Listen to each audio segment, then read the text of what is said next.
Hey guys, welcome back to another episode of Draw with Key. Today I am drawing Sunday from Honkai Star Rail, and I've been getting back into this game like crazy and might have been getting back into Genshin too, but don't tell anyone. But today I want to talk about my process with this piece. When I started this piece, I was not trusting the process. I remember sketching it initially like what you're seeing here, and then suddenly out of nowhere I didn't feel like drawing anymore and ended up closing Clip Studio Paint. So I realized I had to do something about it. I opened up my program a couple days later and thought, what is blocking me from finishing this piece? I sketched around it a little bit more and found out. It was my fear of the rendering stage. This stage where you figure out if your sketch gets finalized or not. It's not that I thought that my sketch was bad at first or that I didn't think I could make it better after working on it, because obviously I didn't think that it was perfect in the beginning. But it's kind of a 50-50 when I render. Sometimes I render and it looks like absolute slop with all the colors mixing together, and sometimes it doesn't look that bad. But don't worry, I have some tips to help you navigate the process if you're facing the same thing. Here's what I did to fix it. First, I realized that I didn't have the right references. I was solely relying on my own memory for the pose, so I sought out some references for the piece. I made sure to seek out poses that matched the lighting that I wanted to achieve for this piece, and I had different references of how I wanted it colored. I also referenced other people's Sunday fan art in order to get a better sense of how they interpreted his colors aside from his model colors. I don't want you guys to ever feel bad for using references.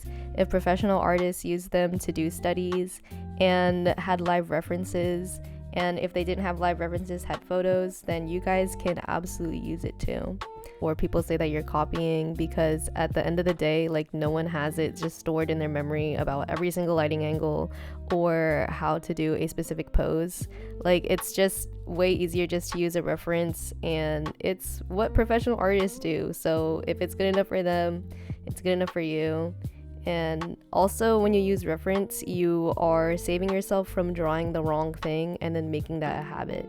So for example, if you're drawing hands and you don't have a hand reference and you're just learning how to draw hands like by yourself without comparing it to like an actual hand, sometimes you might develop a habit that is drawing hands incorrectly or drawing something incorrectly, and that can be hard to unlearn. Trust me when I say this, because it leads into my next point. I needed to practice the fundamentals. It's hard to draw the basics when all you want to draw is characters. But hear me out, your characters and the drawing process will be much smoother when you hammer these down. I know no one wants to draw spheres and rectangles all day, but guys, this really helps. In my last example, I used the mistake of drawing hands without reference, but for me, it's noses. I struggle heavily with noses, like it's so bad, because I would draw everything else in a piece and the nose would either be a dot or a line or some weird bump on the face, because I've always had an anime art style. And when I've shifted to rendering noses, it was hard for me because I never practiced it and I was just relying on studying anime art. So before continuing with this piece, I studied some noses from my favorite anatomy book, Drawing from Life and Constructive Anatomy, both from Bridgman. I totally recommend these books, but if you're a beginner, it might be a little hard to follow since his art is pretty rough, but honestly, it doesn't even matter because he breaks down these complex forms into simpler shapes. I would just copy those until you feel comfortable moving on to the more complex forms.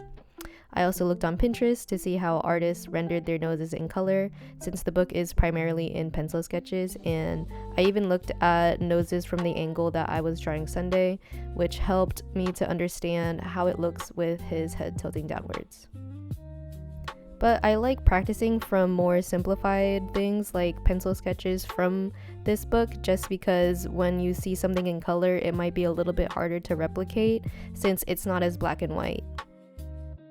Locking in is important, but mindful repetition is also key. What I mean by mindful repetition is not just mindlessly copying, but studying a form intently. Ask yourself, are you able to recreate the form without the reference just by knowing how each line interacts with one another or how the forms interact with one another? If not, keep practicing the same shape until you can faithfully recreate it by yourself and compare it again with the original reference to see what you can improve. It's the same as studying in real life. Are you able to know the answer without looking at the answer sheet? Also, more technically, I reinforced the line several times in this drawing, which is probably not the most efficient thing to do, but it helped me keep consistent with the colors. And for this piece specifically, I used brushes for lining around the colors and a specific brush for just mixing the colors together. I'll try my best to find them. They're all in Japanese on My Clip Studio Paint, so I'll try to get the original ones, but I'll leave the link down in the description if I do find them for you guys. Speaking of efficiency though, if you watch my last video, you'll know that I'm trying to speed up my drawings and draw more intently.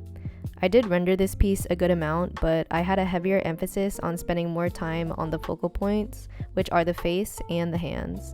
No one is really going to look at his shoulders or crown, they just need to know it's there, so ultimately I ended up focusing mostly on focal points of the image. I know it's not perfect, but I'm trying to get into the habit of focusing more on what matters instead of wasting time on small details that no one will notice. I know it's a little harsh to put it like that, but truly I was someone who would render out every single detail and make sure that everything is perfect, or I would completely scrap it, and this made my drawings take like hours to complete. I think for my Joker piece, that took like 14 hours or something like that, and it was crazy.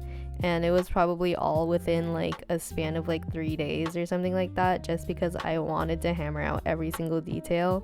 And it's not even like, it doesn't even have a background or anything, like it's just the character itself. So I think in the future I'm just gonna start working on not wasting as much time drawing everything and like kind of limiting that perfectionist side of me, because I know at the end of the day it won't really serve me or my drawings. Anyways, thank you guys so much for watching. Art is not an easy thing, so I hope this video helps you in your own art journey and that my perspective was valuable to you guys in some way. I love how this piece turned out, and I'm glad I was able to apply these things to make the process a bit smoother, but also I want to shout out to you guys for leaving all your nice comments. I try my best to respond to all of them, but you guys are just so sweet and it motivates me to create more videos because they're honestly so fun to make. I'll see you guys in the next one. Thanks again.